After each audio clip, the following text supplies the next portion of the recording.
Welcome back to the channel. I've found this place in my house where I really like the way the light shines through the door, and I can sit here and talk to you guys. So I'm once again in my favorite location, and I thought I should talk about what I think of my country. So recently, or lately, I've been thinking a lot about so many countries in Europe with the whole Brexit stuff happening, and US, Sweden, France, Germany, Spain. I have so many friends in all these places and I travel a lot, and I've been trying to compare why Great Britain is such a different and a wonderful place. And it's boiled down to one thing.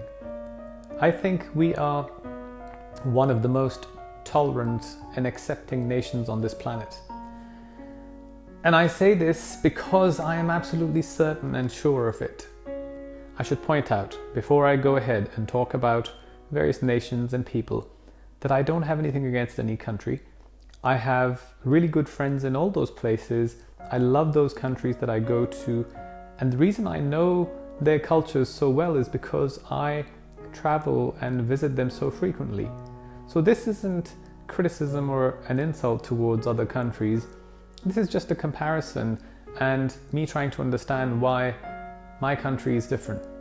So the first thing that I notice when I go to various places is the lack of various nations and cultures mixing and blending together.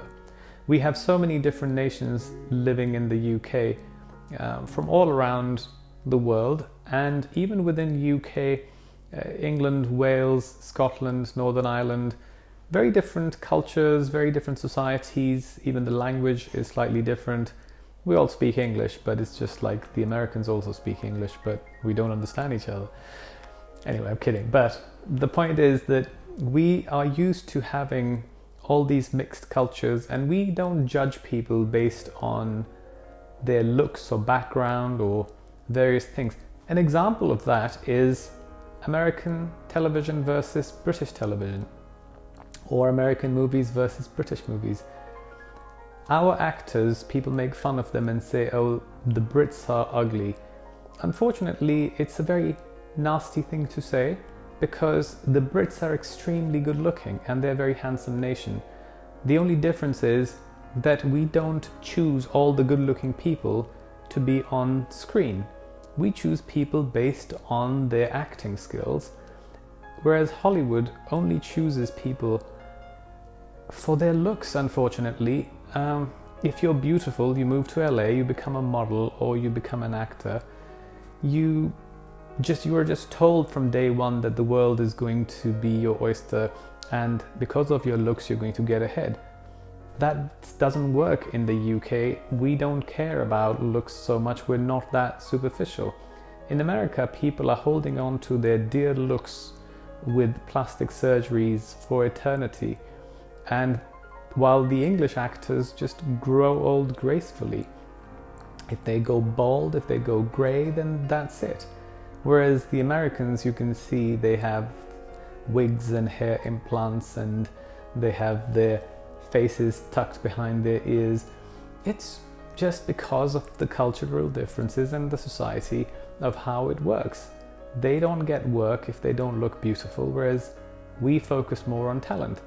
This whole other thing that I hear all the time about the Americans saying or generalizing, making this statement, oh, the Brits have really bad teeth. No, they don't have bad teeth. That was maybe, I don't know, 50 years ago. We had television and actors for a long, long time. Some people had bad teeth, but now they don't. And we have really hard water, the climate, the food, there's so many factors in it. It's not genetic. And now people don't have bad teeth. And even in those days, poor people had bad teeth because they couldn't afford to get good dental treatments. Others didn't. So generalizing and saying that all Brits have bad teeth, no, they don't. The world's biggest famous top models for many, many years even now, they are mostly British. So let's not just stereotype and generalize. So on the other hand, yes, there are very clever people in America, but it's much harder because in those countries, if you go further west, it's a very dog-eat-dog world and it's very competitive and very cutthroat. If you go east, it's very bureaucratic. It's all socialism, communism, and the establishment. We are right in the middle. So we are a good balance of both sides of the world, if you want to call it that. We're right in the middle. We've traveled around the world and conquered so many countries. We know how different cultures work. We understand how people think, and we welcome people to come and live in this country, even though we're a small, tiny island. I said this in one of my other videos that France is the biggest country per square kilometer in Europe, I think, followed by Spain, followed by Sweden, followed by Germany, and France, for example, would need to take another 50 million people to have the same population density as the UK. So yes, we are heavily populated, but we still keep taking more people, and it's because we care about people's inner being, their qualities. It's one of the only countries in the world that I know of, at least, where you can get a job irrespective of what degree you have.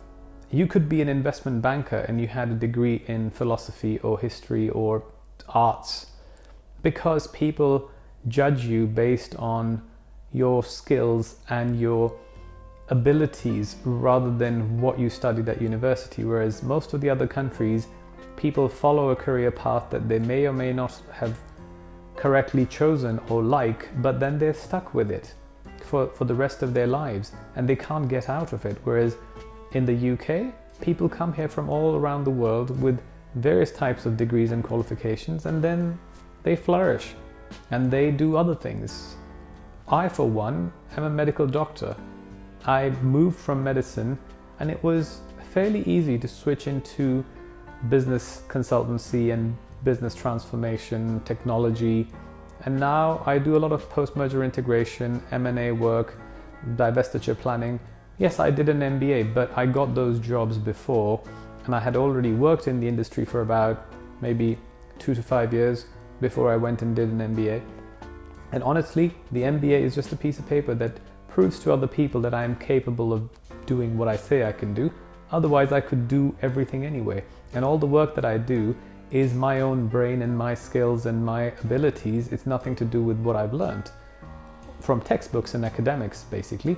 Yes, I've learned through experience, which is a completely different thing. The point I'm making is Great Britain is a great country because we allow people to mix and work.